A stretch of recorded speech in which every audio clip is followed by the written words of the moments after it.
ओम नमः शिवाय, जय महाकाल। ये वीडियो बीमारी के लिए है। आज के टाइम पे ना हर किसी के घर में बीमारी प्रवेश कर चुकी है। किसी के घर में छोटी है तो किसी के घर में बहुत बड़ी बड़ी बीमारियां हैं, जैसे शुगर हो गया, बीपी है, कैंसर, लीवर, या फिर आपकी बॉडी में कहीं पे पेन होता है ना, तो ये वीडियो आपके लिए है। पूज्य गुरु जी की कथा से सुन के बहुत अच्छे से आपको बताऊँगा। बस आपको ओम बोल करके 5 बूंद पी लेना है और आपकी जो बीमारियाँ होंगी वो धीरे धीरे करके ख़त्म ज़रूर होंगी। बहुत ध्यान से, बहुत प्यार से समझाऊंगा, तो वीडियो को पूरा देखना, वरना एक भी पॉइंट आपने मिस किया तो आप फिर उपाय को कोई भी समझ नहीं पाओगे। ठीक है ना। देखो, सबसे पहले उपाय की बात करते हैं जो है बीमारी के लिए।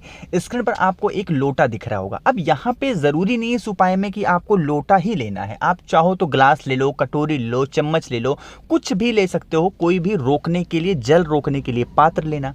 ठीक है। और यह उपाय आपको अपने घर पे ही करना है। कहाँ पे करोगे? जहां पर भी आप पे घर में आरओ लगा हो, पीने का पानी रखते हो, बाल्टी हो, मटका हो, परिंदा हो, वहां पे जाना। ठीक है ना। गए, जाने के बाद चाहे बाल्टी में से या फिर आरओ में से कोई भी छोटे से ग्लास, कटोरी में आप थोड़ा सा पानी निकालोगे। किसके नाम से? तुम रुका जी के नाम से। फिर से बोल रहा हूं, तुम रुका जी के नाम से आपको उस ग्लास में, कटोरी में, लोटे में, चम्मच में पानी को रोकना है ना। रोक लिया और जो भी व्यक्ति आप पे घर में बीमार है उसको वहीं पे किचन में ही लेकर के जाना जहां पे पीने का पानी आपने रखा है, और उस जल को 5 बार में, कितने बार में? 5 बार में पीना होगा। और हर बार पी करके एक बार उच्चारण करना होगा ओम। जब तक आपकी सांस चल रही है, मतलब कि जब तक आपकी सांस है, जैसे ओम यहाँ तक बोलना, सांस जहाँ तक टूटे नहीं वहाँ तक बोलना, और फिर एक घूंट पानी पियोगे कुंदकेश्वर महादेव के नाम से। फिर से समझा रहा हूँ, ध्यान से समझना। जैसे थोड़ा सा पानी आपने रोका तुम रुका जी के नाम से, अब उसी पानी को 5 बार में पीना है। जैसे थोड़ा सा पिया, किसके नाम से? कुंदकेश्वर महादेव। फिर बोलोगे ओम, ऐसे लंबा सा ओम खींचना। फिर थोड़ा सा पानी पीना कुंदकेश्वर महादेव के नाम से, फिर थोड़ा सा लंबा ओम, ऐसे करके बोलना है ना। इसी तरीके से 5 बार जल को बोलना और 5 बार ओम का उच्चारण करना।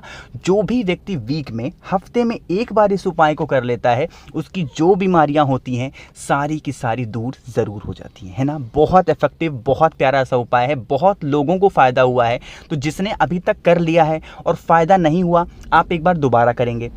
और जिसको फ़ायदा हो गया है वो नीचे कमेंट सेक्शन में बताइएगा, भैया हमने किया था, हमें ये बेनिफिट हो गया। ठीक है ना। चलो, तो यहाँ पर हमने पहले उपाय की तो बात कर ली है। आगे बढ़ लेते हैं। इसी वीडियो में हम लोग बात करते हैं अपने दूसरे उपाय की तरफ। लेकिन दूसरा उपाय आपको बताऊंगा तब जब आप करोगे वीडियो को शेयर, और यही फीस होगी मेरे आज के इस वीडियो की। ठीक है ना। जो उपाय है ना, ये उपाय होगा अगर आपकी कोई भी ऐसी विश है, मनोकामना जो काफ़ी दिनों से अधूरी है, आप परेशान होते चले जा रहे हो, तो इस उपाय को करना। क्यों? क्योंकि कल है प्रदोष का दिन। बहुत सुंदर सा दिन है। भादो महीने की आखिरी प्रदोष है। ठीक है ना। कितनी बेलपत्र लेनी है? 7 बेलपत्र, बहुत प्यारी सी, बहुत सुंदर सी, कहीं से कटी पिटी हुई नहीं हो। 7 बेलपत्र लेना है। ले लिया और उस 7 की 7 बेलपत्र को लेके पहुंच जाना महादेव के शिवलिंग के पास में। हम सबको पता है कि महादेव का पूरा परिवार शिवलिंग पे ही विराजमान है। तो उन 7 बेलपत्र को हमें 7 जगहों पे चढ़ाना होगा। अब वो 7 जगह कौन सी है, नियम समझेंगे और एक एक चीजों को फॉलो करेंगे। जो सबसे पहली बेलपत्र होगी, महादेव की जो सबसे प्रिय पुत्री है, जो उनको सबसे ज्यादा प्रिय है, उनका नाम है माता अशोक सुंदरी। तो पहली बेलपत्र आपको माता अशोक सुंदरी के स्थान पे समर्पित करनी होगी, श्री शिवाय नमस्तुभ्यम का ध्यान करते हुए। पहली बेलपत्र समर्पित हो गई। अभी आपके पास में 6 बेलपत्र और हैं। जो दूसरी बेलपत्र आप चढ़ाओगे वो भगवान गणेश के स्थान पे चढ़ाना होगा। यहाँ पर श्री शिवाय नमस्तुभ्यम का ध्यान करते हुए।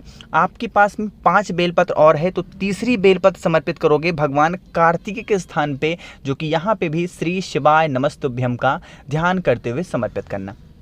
3 बेलपत्र हो गई। जो चौथी बेलपत्र आप समर्पित करोगे, महादेव की जो 5 बेटियां और हैं, जया, विषहरा, सामलीबारी, देवतली और देव, इन 5 बेटियों का स्मरण करते हुए जो मटका शिवलिंग के ऊपर लटका हुआ होता है, उस मटके के ऊपर आपको चढ़ानी होगी चौथी बेलपत्र, है ना।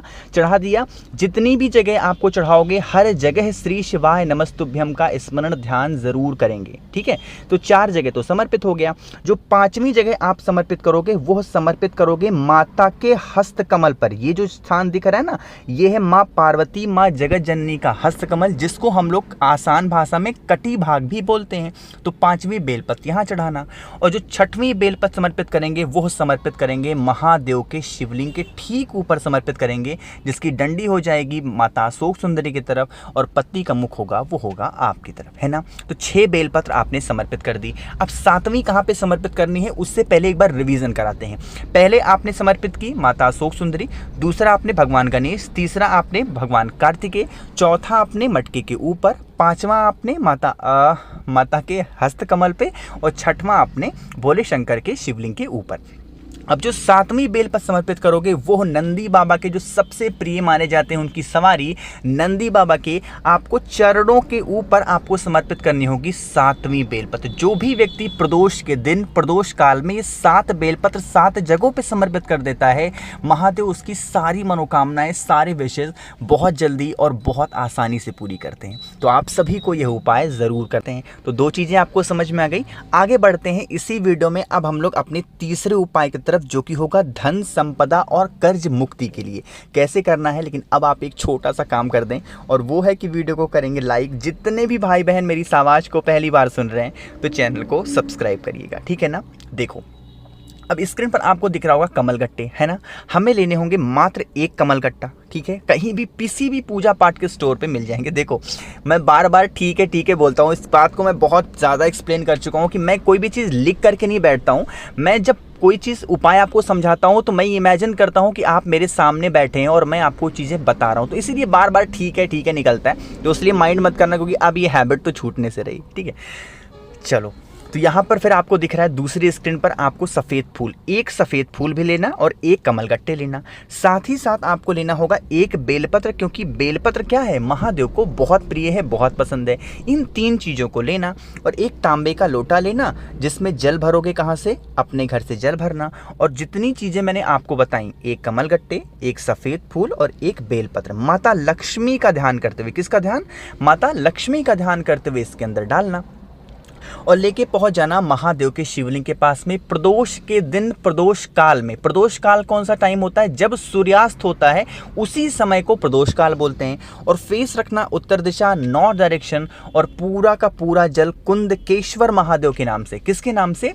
कुंदकेश्वर महादेव के नाम से, महादेव के शिवलिंग के ठीक ऊपर समर्पित कर देना। जिस कामना से धन संपदा हमारे घर में नहीं है, कर्ज मुक्ति के लिए कर रहे हो, तो आप कोई भी कामना से इस उपाय को कर सकते हैं। आप पे घर में हमेशा धन संपदा बनी रहेगी, कभी भी माता लक्ष्मी की कमी आप पे घर में नहीं होगी, ठीक है ना। तो 3 उपाय तो समझ में आ गए होंगे। आगे बढ़ लेते हैं इसी वीडियो में सबसे आखिरी उपाय और अपने चौथे उपाय की तरफ। लेकिन मेरे पास काफ़ी लोग के मैसेज आते हैं इंस्टाग्राम पे और फेसबुक दोनों जगहों पे, भैया हमें आपसे फ़ोन पे बातें करनी है। तो नीचे सब्सक्राइब के बगल में एक ज्वाइन का बटन दिख रहा होगा, उस पर आप क्लिक करके हमसे जुड़ सकते हैं। वीडियो कॉल पे या फिर फ़ोन कॉल पे आप हमसे बातें कर सकते हैं, ठीक है ना। चलो अब समझते हैं इस उपाय को। स्क्रीन पर क्या दिख रहा है? एक आपको पार्थिव शिवलिंग दिख रही है ना। यह उपाय होगी मनोकामना के लिए। बहुत दिनों से परेशान चल रहे हो, इच्छा ही नहीं पूरी हो पा रही है, तो इस तरीके से एक पार्थिव शिवलिंग का निर्माण करना। कहाँ पे करोगे? आपको जाना होगा बेल पेड़ के नीचे और बेल पेड़ की ही मिट्टी से पार्थिव शिवलिंग का निर्माण करना, ठीक है। निर्माण कर लिया। निर्माण करने के साथ साथ आपको 5 बेलपत्र भी लेनी होगी। कितनी? 5 बेलपत्र, बहुत प्यारी सी। जो कुछ भी इस पार्थिव शिवलिंग पे चढ़ाना होगा, जैसे भी करना होगा, सारी चीज़ें चढ़ा लेना। चढ़ाने के बाद सबसे लास्ट में जल वगैरह चढ़ाने के बाद जो 5 बेलपत्र आपके पास में है, वह पार्थिव शिवलिंग के ऊपर आपको श्री शिवाय नमस्तुभ्यम का ध्यान करते हुए समर्पित करना। एक एक बेलपत्र समर्पित करना जिस कामना से उपाय को कर रहे हो। बेलपत्र समर्पित करने के बाद इसमें से कोई भी एक बेलपत्र उठा लेना और बाकी पूरा का पूरा शिवलिंग वहीं पे बेल पेड़ के नीचे ही आपको वहां पे समर्पित कर देना है, वहीं पे विसर्जन कर देना, ठीक है। जो एक बेलपत्र आपने उठाया है वहां से, उसको आप अपने घर में जहां पे आप पढ़ते हैं, जहां पे आप सोते हैं, उस कमरे में किसी अलमारी में बहुत संभाल करके रख लेना, ठीक है। संभाल करके रखना। यह काम शाम के टाइम पे प्रदोष काल में करना है और प्रदोष के दिन करना होगा। संभाल के रखना और जब आपकी मनोकामना पूरी हो जाए तो उस एक बेलपत्र को फिर उठाना और लेके चले जाना किसी भी नदी, किसी तालाब सरोवर में उसको प्रवाहित कर देना। आप यकीन नहीं मानेंगे, आपकी जो भी कामना होगी मात्र 1 से 2 महीने के अंदर पूरी होगी। सिर्फ एक बार इस उपाय को प्रदोष के दिन, प्रदोष काल में करके देख लीजिएगा, ठीक है। तो कोशिश की इस पूरी वीडियो में मैंने आप सभी को 4 उपाय बहुत प्यारे से, बहुत सुंदर से बताए हैं। वीडियो पसंद आती हो तो लाइक ज़रूर किया करिए। कुछ पूछना हो तो नीचे कमेंट सेक्शन में पूछ सकते हैं, और जितने भी भाई बहन मेरी इस आवाज़ को पहली बार सुन रहे हैं तो चैनल को सब्सक्राइब करिएगा। ओम नमः शिवाय, जय महाकाल।